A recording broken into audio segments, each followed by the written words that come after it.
أعوذ بالله السميع العليم من الشيطان الرجيم بسم الله الرحمن الرحيم الحمد لله الذي لم يزل عليما حكيما وصلى الله وسلم وبارك على نبينا محمد وعلى آله وصحبه وسلم تسليما كثيرا إلى يوم الدين.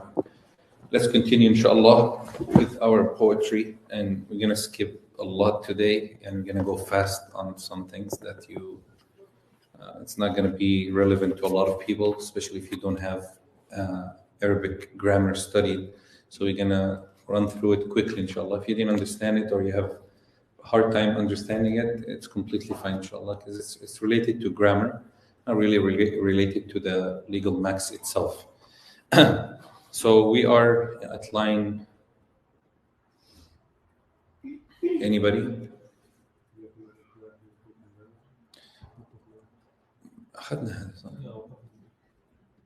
We took that last time. He said, والخطأ والإكراه والنسيان أسقطه معبودنا الرحمن. He said mistakes. No, he said الخطأ mistakes, إكراه force, نسيان forgetfulness, أسقطه معبودنا الرحمن, that Allah subhanahu wa ta'ala would not pardon a person by it and Allah would forgive it. And we already said these three things are from the hadith of the Prophet sallallahu alayhi wa sallam. قال لكن مع الإتلاف يثبت البدل يثبت البدل. He said al-itlaf, when you, however, with it, meaning the act, spoiling the damage is affirmed, there is no sin upon the person, but you still have to pay it off. He already said, if you by mistake took someone's car and you hit it, then you have to fix it for him. If someone is asleep مثلا in your room, your roommate, okay, and you're sleeping on bed, then you're among those people, mashallah, you move a lot when you sleep, you fell off bed on his laptop, you break his laptop. That's out of what? Which one? Forgetfulness or mistake or force? Mistake. You fall about mistake. That mistake you're not responsible of, in a sense of what? No blame, no sin, alhamdulillah, but you're still responsible of what? The damage, paying the damage, okay? Force is the only one that the scholars differ on. If a person is forced to do something, to cause damage or to cause harm, should he pay for it or not? And mainly if you are forced to do damage, then the person who forced you should be the one taking care of that damage, because you are like a tool in his hand when he forced you. So he's the one who has to pay for that damage, unless they can't find the person, but you, that's a different story among the scholars. That's what they mean, and by that I won't go any longer, but let's move on. ومن مسائل الأحكام في التبع يثبت لا إذا استقل فوقع. This one is a little complicated. And from the issues that cannot stand alone, then it shares the same ruling of what it follows. So what is that saying is there's a lot of things that if it's by itself, it will be haram. But if it's followed, or if it follows something else, then it's not haram no more. Yani مثلا, are we allowed to eat or drink blood? No?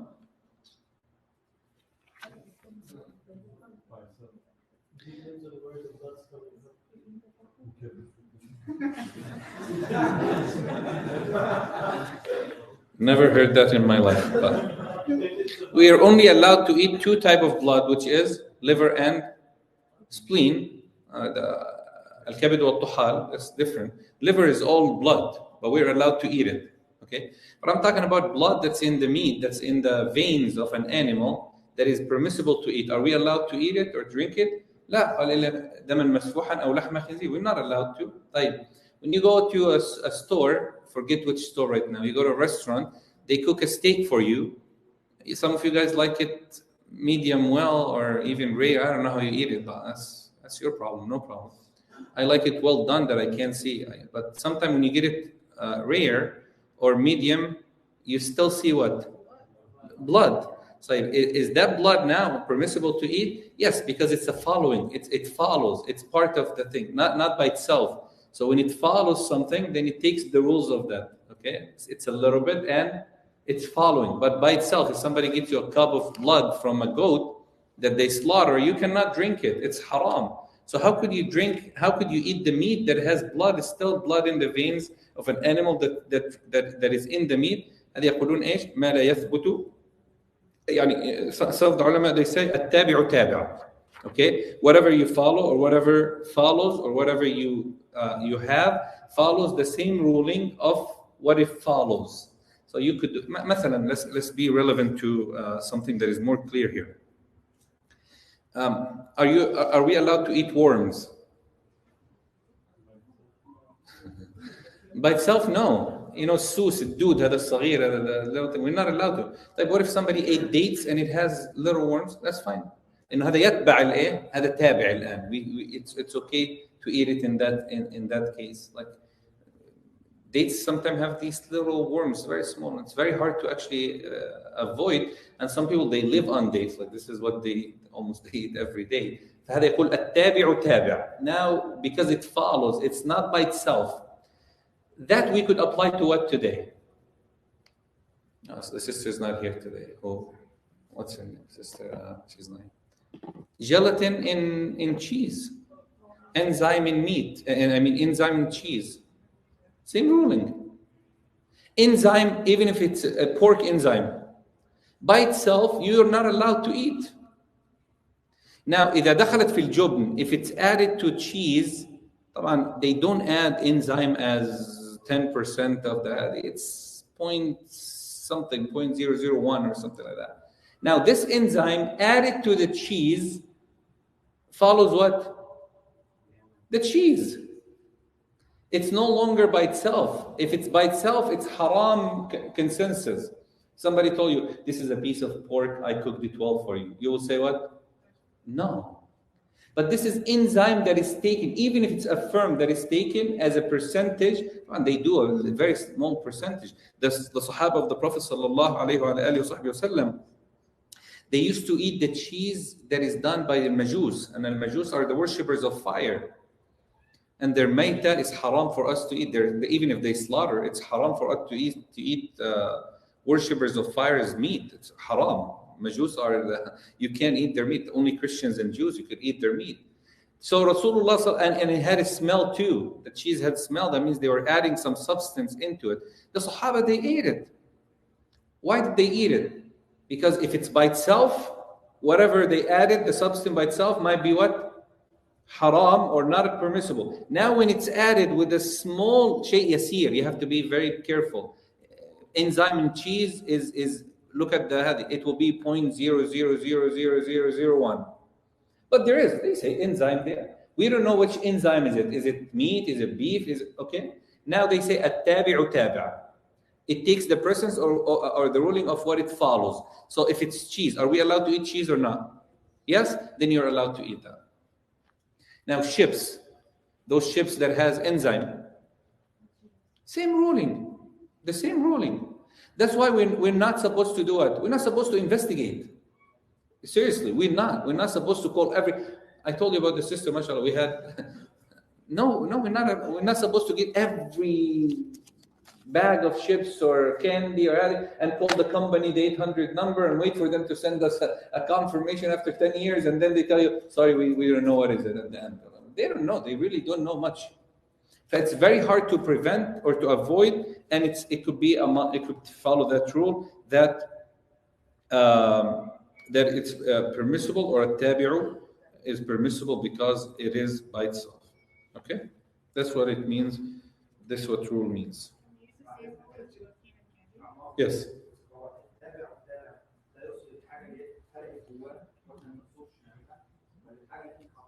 الحاجة اللي added or it's already inside. يعني التابع مثلا a she camel. خلاص. ناقة has a baby, pregnant. You want to sell the camel. هذا خلقت جوا. هل التابع تابع هنا؟ نقول لا في البيع هنا we have to define that you could sell the she camel if it's pregnant, you could sell it with a full price, but not sell what's inside of it, because what's inside is not known. فهم يتكلمون عن الخلق في الأصل أو الزائد، يعني إذا تبع الشيء. فمثلا الانزيم if it's made from pork, let's just say if it's taken enzyme with a percentage, If it's outside of cheese by itself, نقول إيش؟ حرام. If it's added, تتبع ما دخلت فيه. It follows what it's added to. Same thing with gelatin, same thing with هذه. Plus, ها؟ بالضبط. يتبع نفس. Okay? I know to some people, they might not like that, but we're talking about قواعد now. يعني النسبة ضئيلة جدا. The percentage is so small. There's some drinks that they add even percentage of alcohol to it. Very small percentage. That percentage does not cause any effect. Plus, there's transformation. We also have to consider that. There is transformation. Transformation اللي هو التغير اللي طرأ عليها. It's no longer the alcohol that you drink to become drunk. But if you take that alcohol out somehow and you're able to purify it out by itself, even if it's one sip, one cup, one whatever, one drop, then it's what? Haram. Now, when it's added, it follows what it's added to. Plus, there's transformation. Transformation هذا اللي هو الايه؟ الإحالة. حالة الشيء. It changed, transformed into a different thing right now. It's no longer wine. It's no longer alcohol. Is that clear now? Anything as well? Yeah. Same rule. The what? Same rule.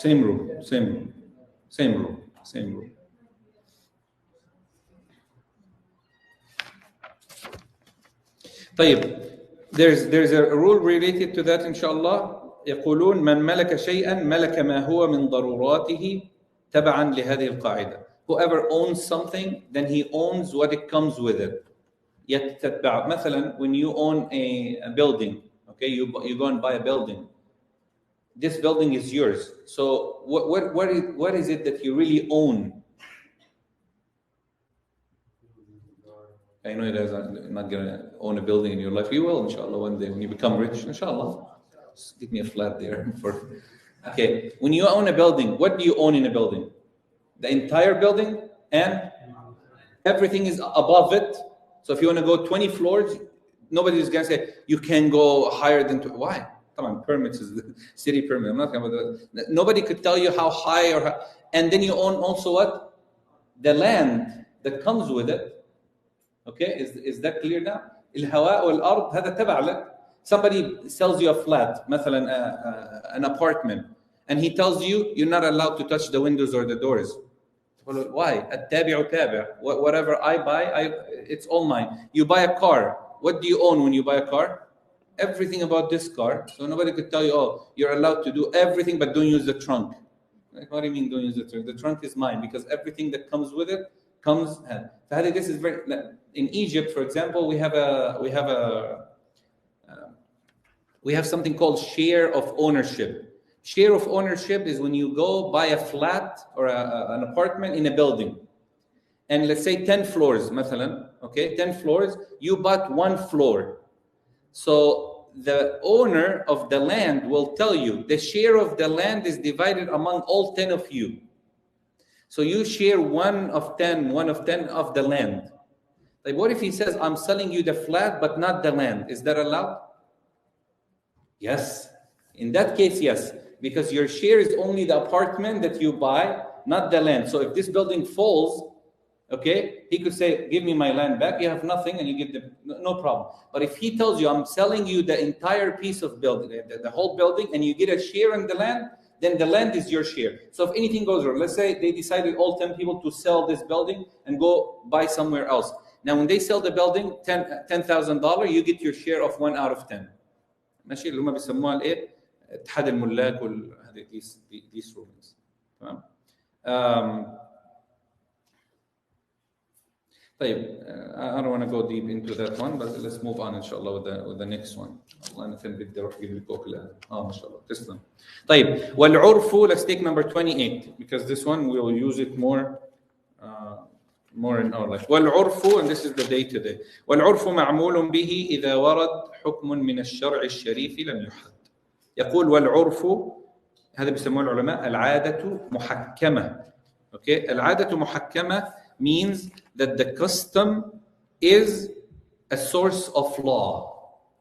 العرف محكم. When يقول العرف معمول به إذا ورد.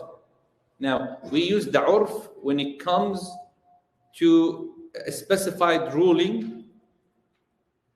إذا ورد حكم من الشرع الشريف لم يحد. Let's say, for example, that there is a ruling in Islam that there is no, it's not specified. It's not specified by a specific wording. Like أضحية مثلا. Is أضحية specified or no? What is أضحية? Slaughter of. Now, if the shara, if the deen doesn't say anything about it, then we go with the urf, we go with the custom. So anything we could slaughter for udhiyah. But we have the legislative ruling which says what? The 3 categories that you could slaughter in udhiyah, which are what? Cattle or camels and camels, cows or cattle, and sheep, اللي هو الgoats والlambs all of that. خلاص كده? So that's specified, okay, in the يقولون العرف باللغة. There's sometimes the language gets involved. So if people are using different language to describe certain things, then we have to follow that. The Prophet sallallahu alayhi wa alihi wa sahbihi wa sallam says, قال ابن عباس, Rasulullah sallam used to gather between the 2 Isha, Maghrib and Isha, okay, fil matar, in rain. Now, the question is, the 2 Maghrib in rain, can we also do Asr and Dhuhr? We could do analogy, but the problem here is what? We have to define what rain is. So did Islam, did the legislation, the ruling, says rain is this or that? No. So we have to go by the custom, meaning what people are used to. So when we look into the Arabic language and how people use the word matar or tal or other wording, we know that each one of them means something. So we want the word matar, rain. How do the Arab use the word rain? That's what we mean. The custom is defined if the person doesn't have specified ruling on it. But ما هو المطر? What is matar? What is rain? Anybody know? The Hanafi brothers should know this well. No, I mean, they should know it well.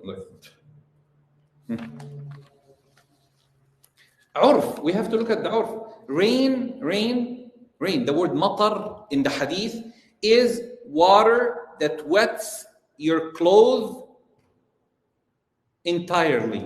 Yani if I have this on, if I take it off and put it on the ground, and then there's like sparkling water from the sky, or the small rain, or there is little drops.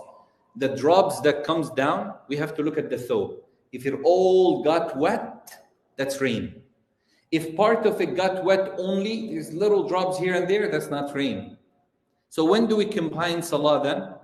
Then combining salah when the thobe or the cloth does what? Gets wet, because we're going to call that as rain. That's what is called rain. So sometimes we do that. We come for dhuhr salah, sometime winter time. There's like little drops here and there. It's not really rain. And everybody's like, oh, bismillah, let's do jam'a. Well, but that's not rain. Yeah, but it's raining. Yeah, we call it raining now, but it's not raining. Okay? So al-urf comes in. The custom defines and solves a lot of issues. Ibn Abbas was asked about a dam and najis. How much is it? How much of blood that we could consider impure, yani for wudu and for impurity of clothes? He said, what you consider fahish, depend.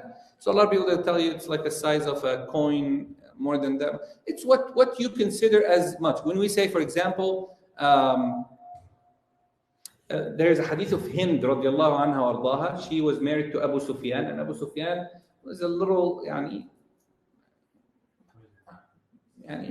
let's just say, to use a better word, he wouldn't spend much, let's say this way, because he's a Sahabi later on. Okay, so she came to Rasulullah. She said, Ya Rasulullah, can I take from his money? Sisters, is that allowed or no? Of course, yeah. They're all like, no doubt. They're like, yeah. open the wallet and take everything in there, or use the credit card, $10,000. What did Rasul ﷺ tell her? He said, "Khudi, take what is enough for you and your children, bil ma'roof." Here, bil ma'roof means what?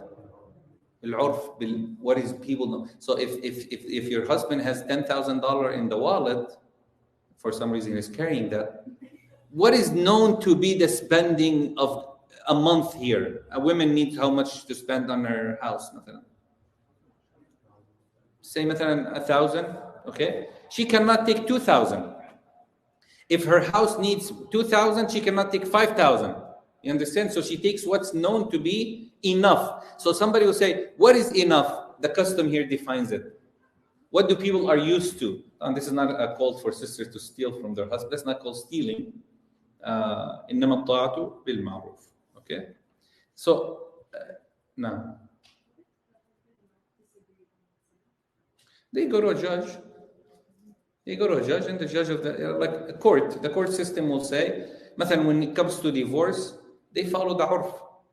How? When somebody divorces his wife, how much should they pay them a month? That's based upon the urf, what is known, or based upon his income, for example. If someone's income is $2,000, he cannot pay her $2,000. No way. But if someone's income is $10,000, then he has to give his wife $3,000-$4,000 a month, spend on her if he divorced her. Now, if they get divorced and his income is $3,000, then the court is going to drop it to $1,000, and so on and so forth. So based upon that, what do people know as urf or عادة? طبعا العادة is more general. عادة is like a tradition. That's the statement that, like, I'll give you example مثلا.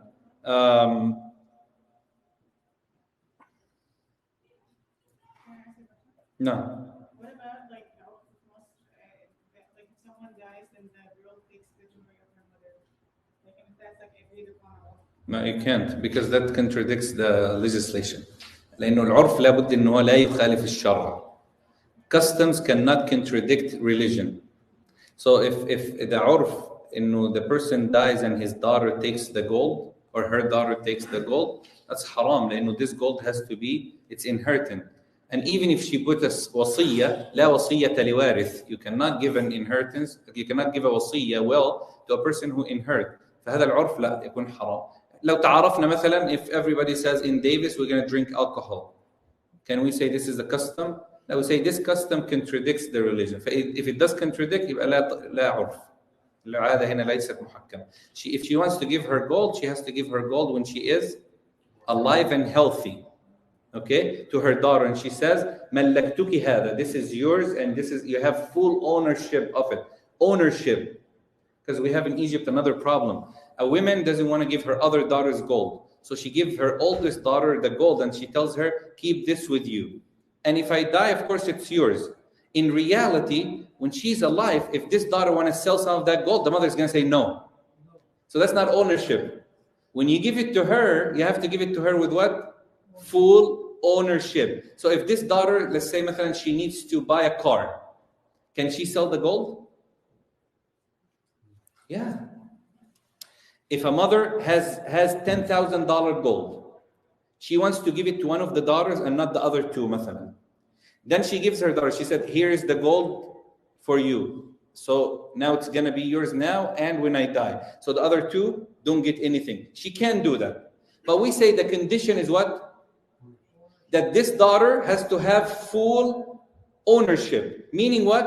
If she wants to sell it, she could sell it. If she wants to gift it, she could gift it. If she wants to give her other sister, she has the right. Now if the mother comes and says, "You cannot sell it," that's not full ownership. That's playing around with the deen. So that's haram. So understand the difference? مفهوم هذا ولا؟ Yeah, you understand or no? No.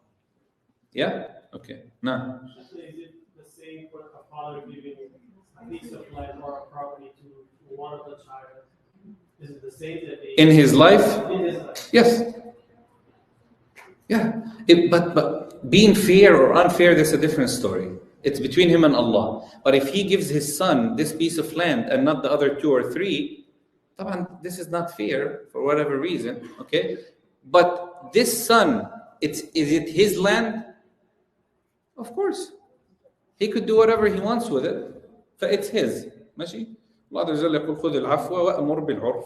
Allah subhanahu wa ta'ala commanded us to take the urf of the people and consider that يحكم يعني consider that مثلا in your country do they consider fish to be meat or no? So if somebody says I bought some meat from the market, can they mean also fish included? No? Okay, then this is not a عادة or العرف. If somebody swear by Allah that he's not going to eat meat, that doesn't include what? Fish. لأنه the meat in our country العرف إنه ليس لحم.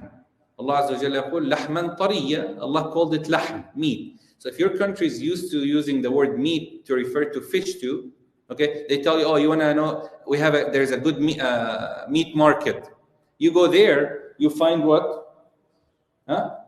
You find meat, fish, other things. So that means that they use the word meat to refer to fish. So if somebody said, I will never eat meat, that will include fish. Based upon what? The customs, the عادة. فالعادة محكمة. Is that clear now? No. And so many things that this rule, subhanAllah, goes into it. Okay? طبعا there's different أعراف here, عرف عام, عرف خاص. يعني as long as the custom does not contradict the ijma' or the consensus or the deen, then you're allowed to follow, and then we have to follow that. So if you have a bike in Davis, we have biking here.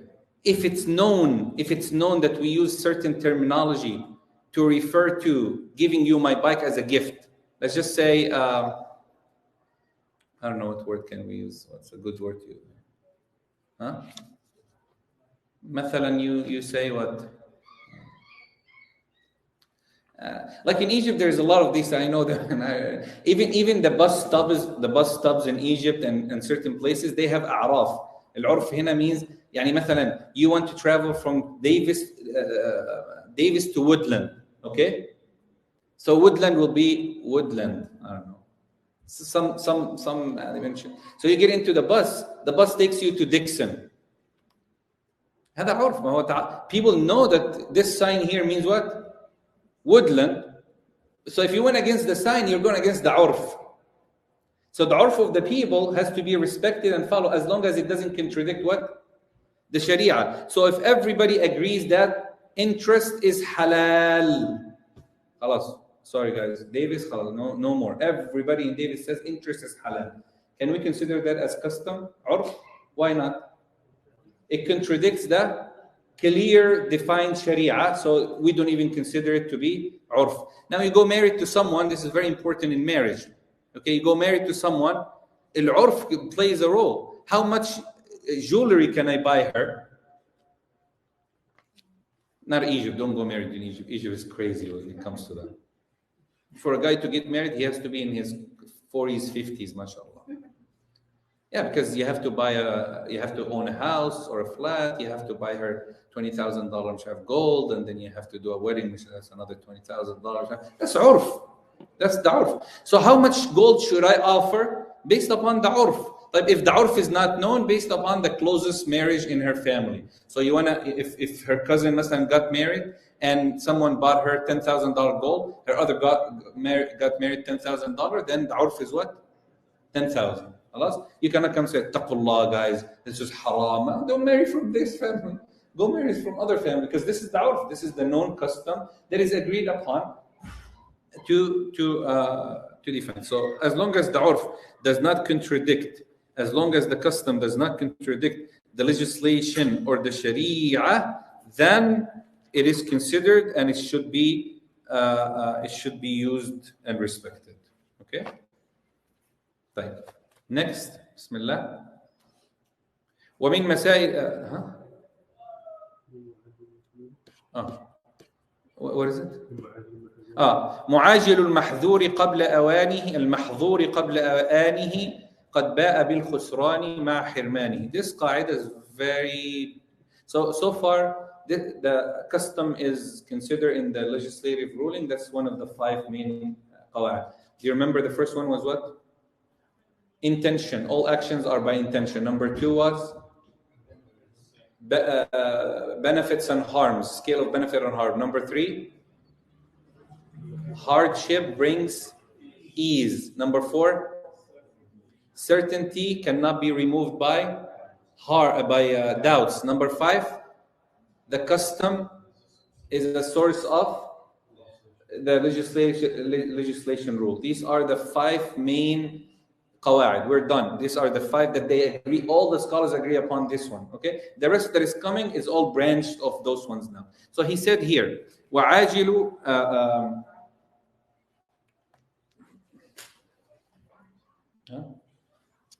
مُعَاجِلُ الْمَحْظُورِ. So he said, whoever hastens something before its time, okay, then he is punished by what? By the hirman, to be prevented from. So what does that mean? This actually, subhanAllah, this qa'idah is Allah subhanahu wa ta'ala set it upon us as reality in life. If you try to get something, you hasten to get something through the haram means, the punishment will be that it will be prevented.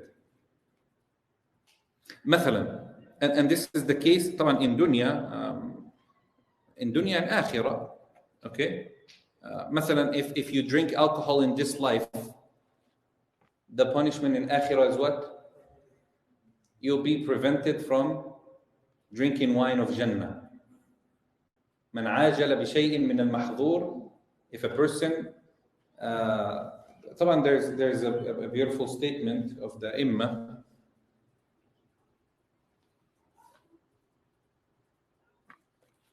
Where's the paper I have in my hand?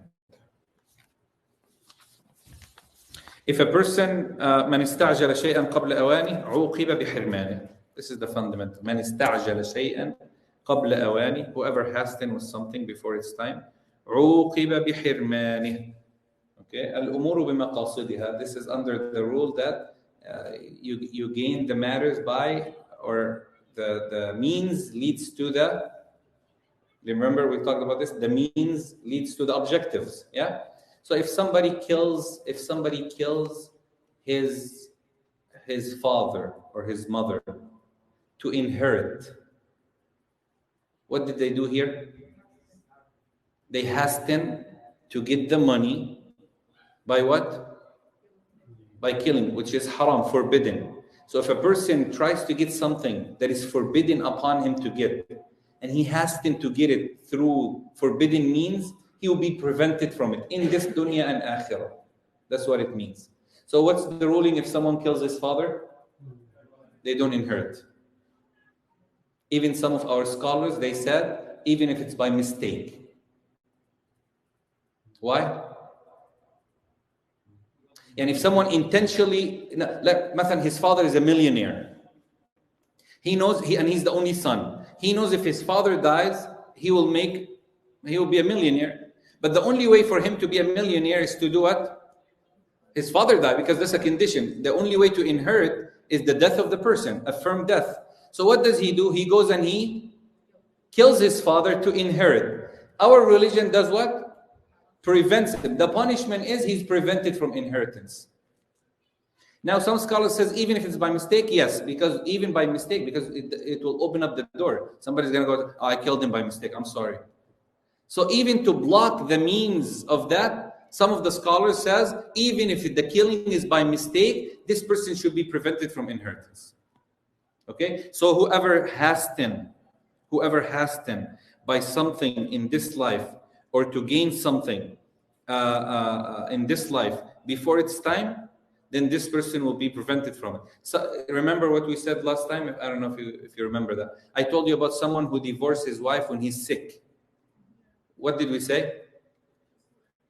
What did he want to do? What did he want to do? He wanted to prevent her from inheritance. He knows he's going to die. He's very sick. He's on deathbed. Okay? Let's say he's even married to 2 more, or he has a mother or has a sister or a brother or something, and he doesn't want this wife to inherit. So what does he do?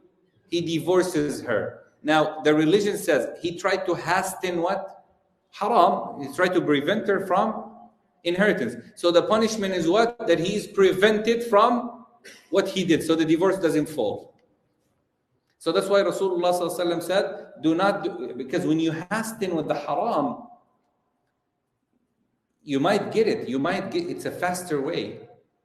But faster way to what? You understand the point here? No.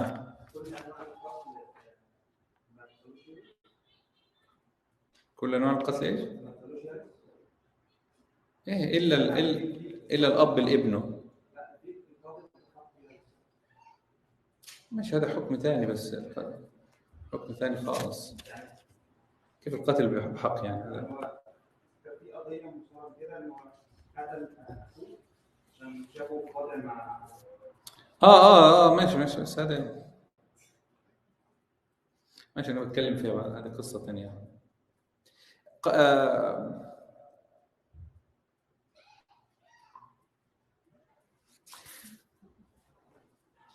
The Jews, when the Yahud, what happened to them? This qaida actually fall on them. And it explains. When Allah subhanahu wa ta'ala forbid fishing for them on Saturday, what did they do?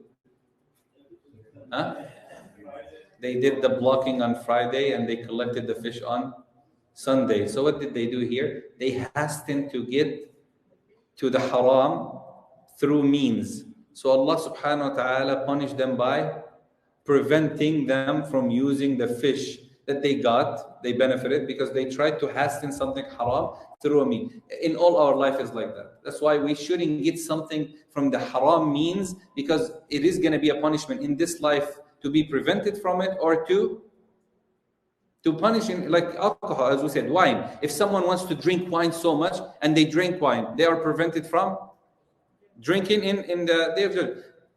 Someone مثلا المحلل قال النبي صلى الله عليه وسلم لعن الله المحلل والمحلل والشاهد. May Allah curse a person who does. يحلل means, you know, the case if a person divorced his wife three times, fully divorced, how could he remarry her? She has to marry willingly someone else, and they have to have full consummation among them. Okay, full willingly, without an intention of divorce. And that second person that she marries, what happened to him? He either dies or divorces her. Now, in that case, she could go back to her first husband. So a lot of people, they play with this rule. What do? When they divorce three times, they bring someone to marry their wife. And then after they marry, he tells them, I'll pay you 10,000. You marry my wife for 1 day, or his wife, not mine. You marry his wife for 1 day. And then, okay, and then the second day you divorce her.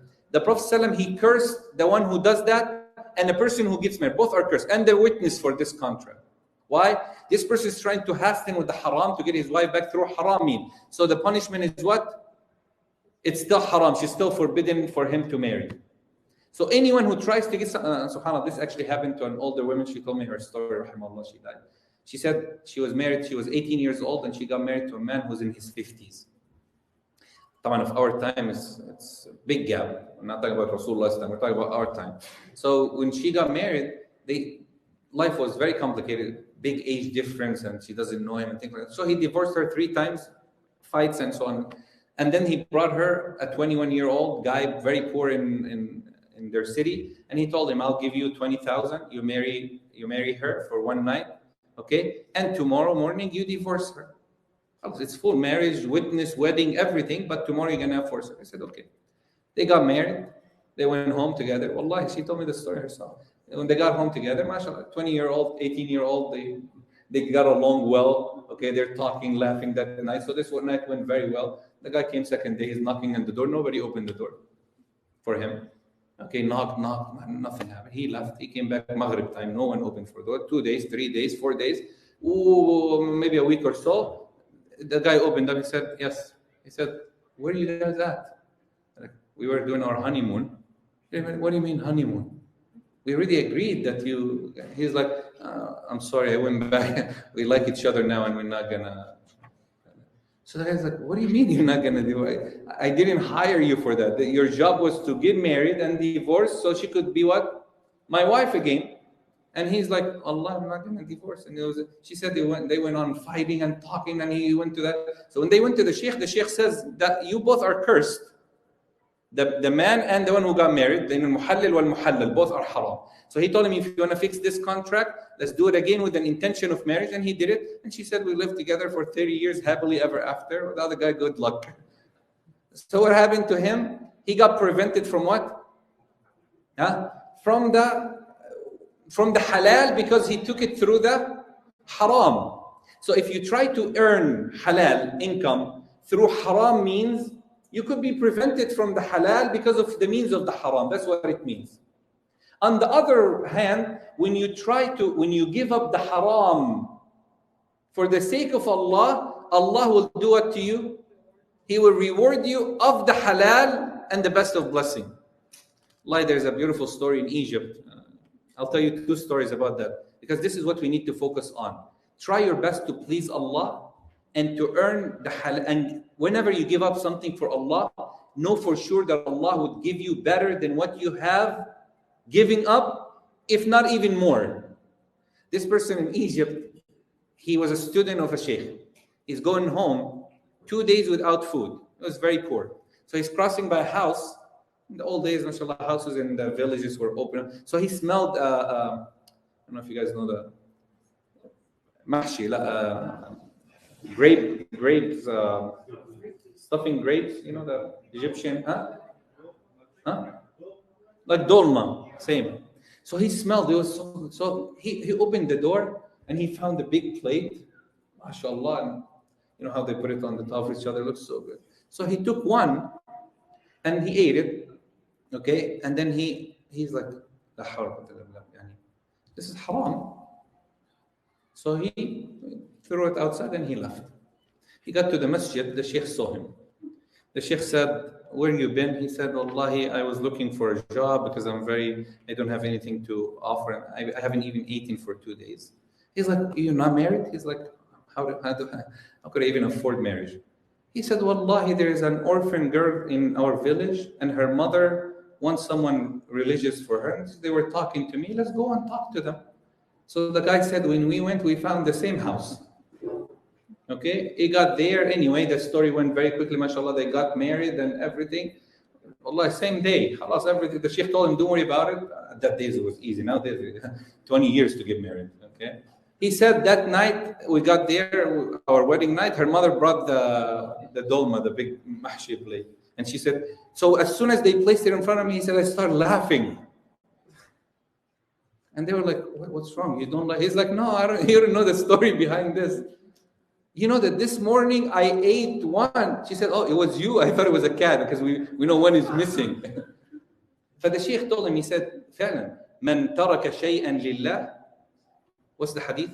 Whoever leaves something for Allah, عوضه الله خيرا منه. Allah will give him better than it. There's a very famous scholar, he went to Mecca. So he took a ship to Mecca, and when he got there, he subhanallah, yani, he went to Mecca, he got there, he did Hajj, then he lost all his money. So he waited to go back, he found the ship going back to his country, so he got the ship, something happened, so he got lost in the middle of nowhere. He found himself in a city. So when he got to the city, he told the people there, they were like, what are you doing here? He's like, I want to go back to my country. He said, where's your country? He said, so and so. They said, oh, mashallah, that's like a month travel. So you have to wait till a ship comes and then you could drive. He's like, ship comes every what? They say every 3 months, 6 months, Allah, based upon the transaction business. I'm going to live here. So he said at the masjid, they came in, they found him sitting down reading Quran. So they told him, so when he was in Mecca, when he got lost in Mecca and he lost his money, he found a necklace, gold necklace. So he kept it with him. It was very expensive. And he went on for 1 week without food. He was just drinking Zamzam. So he said when he found the necklace, he wanted to go. He waited, nobody came. So he wanted to sell it. But then he said, it's haram because that's you cannot pick up the luqata. You cannot pick up anything from Mecca, even if you find it. So he said, when I found it, I asked people if anyone lost anything. So a man came And he said, yes, I lost the necklace, and he described it, so I gave it to him, and he didn't want to take an exchange. He said, it's for Allah. Wallahi. And of course, he could have gotten something from it too, but he gave it out for Allah. And somebody else could be like, come on, man, this is $1 million. Who cares? Keep it with me. So he said, Man taraka shay'an, whoever leaves something for Allah, Allah will give him better than what he left. So he said, anyway, the story went on, and he passed. When he got to that city, they told him, they said, do you know how to read and write? He said, yeah. He said, can you teach our kids Quran while you're staying here, and we'll pay you like a salary? He said, of course. He started teaching them, and he spent about 6 months with them. They liked him so much, so they wanted to keep him. They knew he was a great scholar. So they told him, how about we get you married? Because of course, if he gets married, most likely he's going to stay. So they told him, we have a girl here, she's orphan, her father passed away, and he was the imam before you. So he went to the house to see her uncle and to talk to her, propose to the uncle. So while he's sitting down, she came in for him to see. So when she came in, she was wearing the necklace that he found in Mecca. So he kept looking at it. So the girl said, I'm not going to marry him. Because he was supposed to do what? Lower his gaze. And so if he's looking at my necklace, that means he wants money. He's looking after what I have. So he said, why wouldn't you marry him? She said, uncle, this guy is not good. He was looking at my necklace like he really wanted it. So they asked him, she said no because of this. He said, subhanallah, you guys don't know the story. This necklace I found in Mecca. And I had it, and wallahi, I was in a desperate need of getting any money to eat. But I said, whoever leaves something for Allah, Allah will provide him better than what he have giving up for Allah. So I gave it to the owner. Her uncle said, wallahi, you're going to marry her. Do you know why? He said, why? He said, because her father, when he came back, he was telling us the story, and her father said, wallahi, if I ever meet that person again, I would marry him to my daughter. So he got married to her. Okay? She died few months after their marriage, and he inherited her. And what did he inherit? The necklace. Subhanallah. So when he left it first for Allah, look how it's all planned. When he first left it for Allah, Allah subhanahu wa ta'ala rewarded him. He got what he left. It's just a matter. So when people are seeking the haram, whatever is forbidden, through the halal, leaves the halal for the haram, they will be prevented from it in this dunya, and people go into business full of interest. They lose. Okay? People they open up liquor store, they get shot inside the liquor store. Why? Because they're hastening to get that provision of Allah through the haram means. That's what it means by saying that. طيب. Next, inshallah, Bismillah, because we're going to finish. قال وإن أتى التحريم في نفس العمل أو شرطه فذو فساد وخلل. If anything that is haram in the action itself, okay, but this is actually not a قاعدة فقهية. This is a قاعدة أصولية. This is a fundamental of usul fiqh, not قواعد الفقهية. He said, if something is haram in itself, specification of haram, like what is considered to be haram? What is haram? Tell me something that is haram. Give me an example. Huh? Interest, usury. Alcohol. What did you say? Oh, murder is haram. Yeah. Yeah, but in ibadat, if someone prayed to other than the qibla, the action itself is what? Because of that condition itself. So either the action itself is haram, or one of the condition is not permissible, or it's haram or corrupted, then the entire action is corrupted. Someone prayed without tahara. Tahara, purification, is what? Condition of salah. Yeah. Someone prayed without tahara. His salah is invalid. Okay. So they say any action that you do not fulfill the condition of the action, then the action is invalid. لأنه التحريم على أصل العمل due to itself. Okay. يعني مثلا wearing silk, halal or haram for men? Huh? Haram. Wearing gold, haram, correct? طيب. Praying in clothes that is made from silk.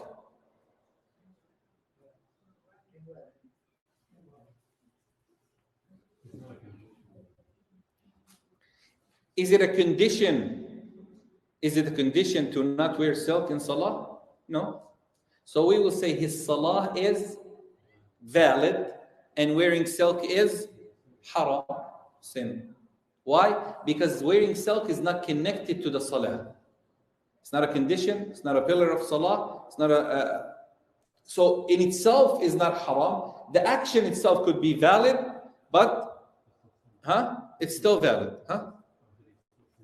He's still sinning, it's haram. And مثلا طبعا they talk about الأرض المغصوبة. We don't have that very often. If somebody by force took a land of someone by force, okay, it's haram, correct? Can he praise in it? So praying in it is valid, but the land is haram. Understand? So some things, there are some conditions that makes the action itself haram because due to the action itself. Others are conditions that are connected to it or related to it. So we have to differentiate between them. Every condition of an action, if it doesn't exist, then the action is invalid. They call it invalid. Except in Hajj and marriage, they differentiate between invalid and incorrect. So let me ask you that and we'll end with it inshallah, because the laptop will die right now.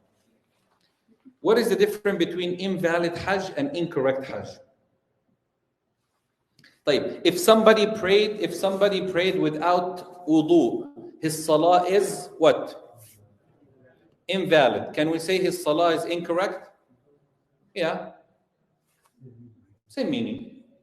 If you say, if somebody ate food in Ramadan intentionally, their fasting is invalid or incorrect. Same meaning. خلاص? If somebody did not wash his face on purpose in wudu, his wudu is invalid or incorrect. Both are fine. When it comes to marriage and Hajj, be careful because they use the word differently. So let's go with which one you're gonna go first, marriage or Hajj? Marriage for sure, of course. Well, which one comes first in your life? Let's go with Hajj first. Okay. When is Hajj considered to be invalid and when is Hajj considered to be incorrect?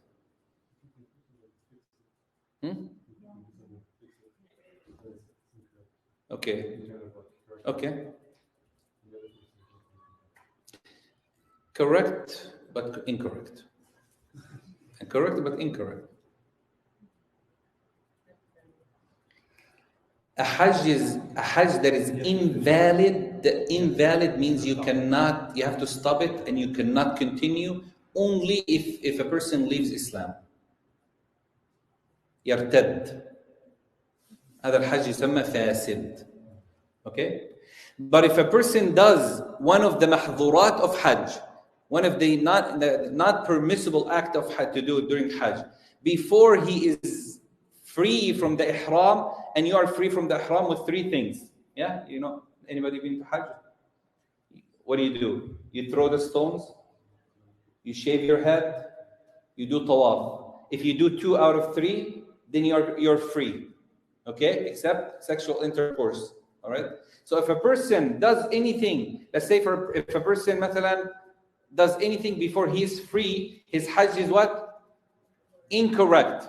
But he continues his Hajj and then he does Hajj again. Or he also sacrifice.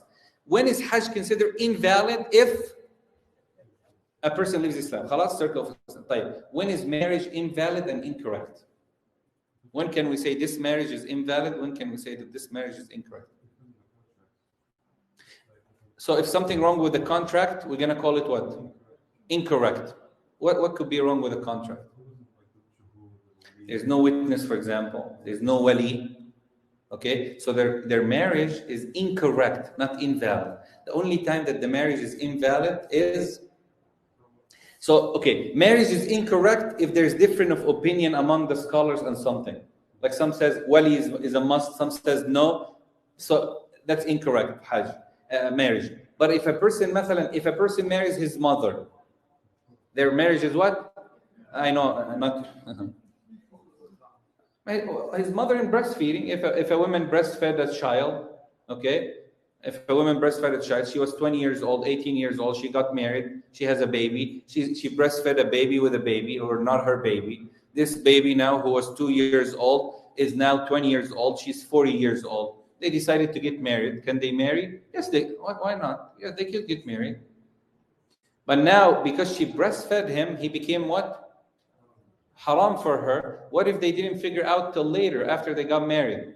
Can we just say, khalas, let them live together? What can we do? No, the marriage is invalid. Invalid means what? They must stop and they cannot continue.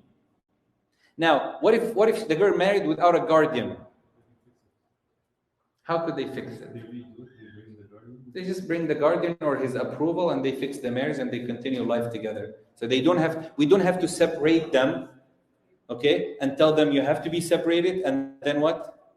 We could fix it within that. So any action that the condition is invalid or incorrect in all cases, if the condition, you must fulfill the conditions.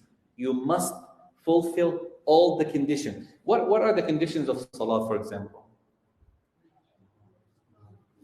Tahara, purification, facing the qibla, entering of time, conditions. Condition comes before the action. Covering the awrah. These are the conditions, okay? If one of these conditions is missing, the action is invalid. So if one of the conditions, a person prayed, and then in the middle of salah, his awrah is shown. Salah is invalid because the condition continues on. A person have wudu, in the third rak'ah, they lose their wudu. Their salah is invalid. And especially brothers, they have big problem with covering the awrah in salah. And I keep advising people to be careful of that. At least wear a thobe over, duck your t-shirt into your pants. Because if your awrah is showing in salah, that's a problem. Your entire salah is invalid. You have to be careful, okay? So the conditions has to be fulfilled. Facing the qibla throughout the entire salah, you have to face the qibla throughout the entire salah. Of course, we're talking about obligatory salah, not sunnah. Because sunnah salah, you could do what? You could face the qibla and then start your prayers, okay? And then, khalas, if you miss the qibla, like say, you're driving somewhere and you want to pray sunnah in the morning and someone is, not you driving, you're driving, you'll be dead by the end of the first rak'ah. But someone else is driving, you're sitting next to them. You just have to start facing the qibla. When they start driving, you could continue on. They're not going to drive toward the qibla for sure. And the evidence for that is what? Rasulullah sallallahu alaihi wasallam, he used to pray his sunnah on his camel. Don't tell me that the camel was so smart that it was facing the qibla the entire time. No way, it's impossible.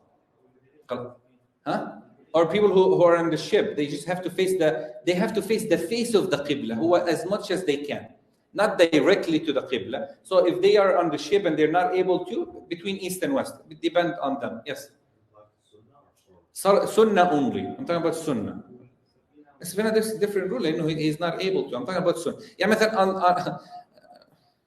Let's not mention that. If you're doing track and you want to pray sunnah when you're doing track, can you do that?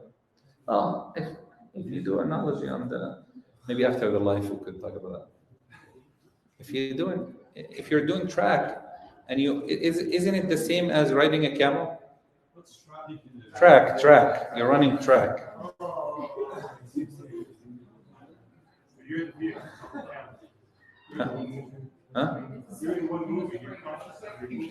Yeah, but the Prophet ﷺ was moving. He was, in a sense. Analogy برضو. He'll stop for ruku' and he'll stop for sujood and he'll continue. If he starts, ممكن نعملها analogy, ممكن نخرجها والله. I'm not joking. It's not I'm serious. But in a car, مثلا, in a car, if you're driving with someone, okay, and you really want to pray 2 rak'ah sunnah while the person is driving, all you have to do is what? Start by facing the qibla and then move on. When he drives, khalas.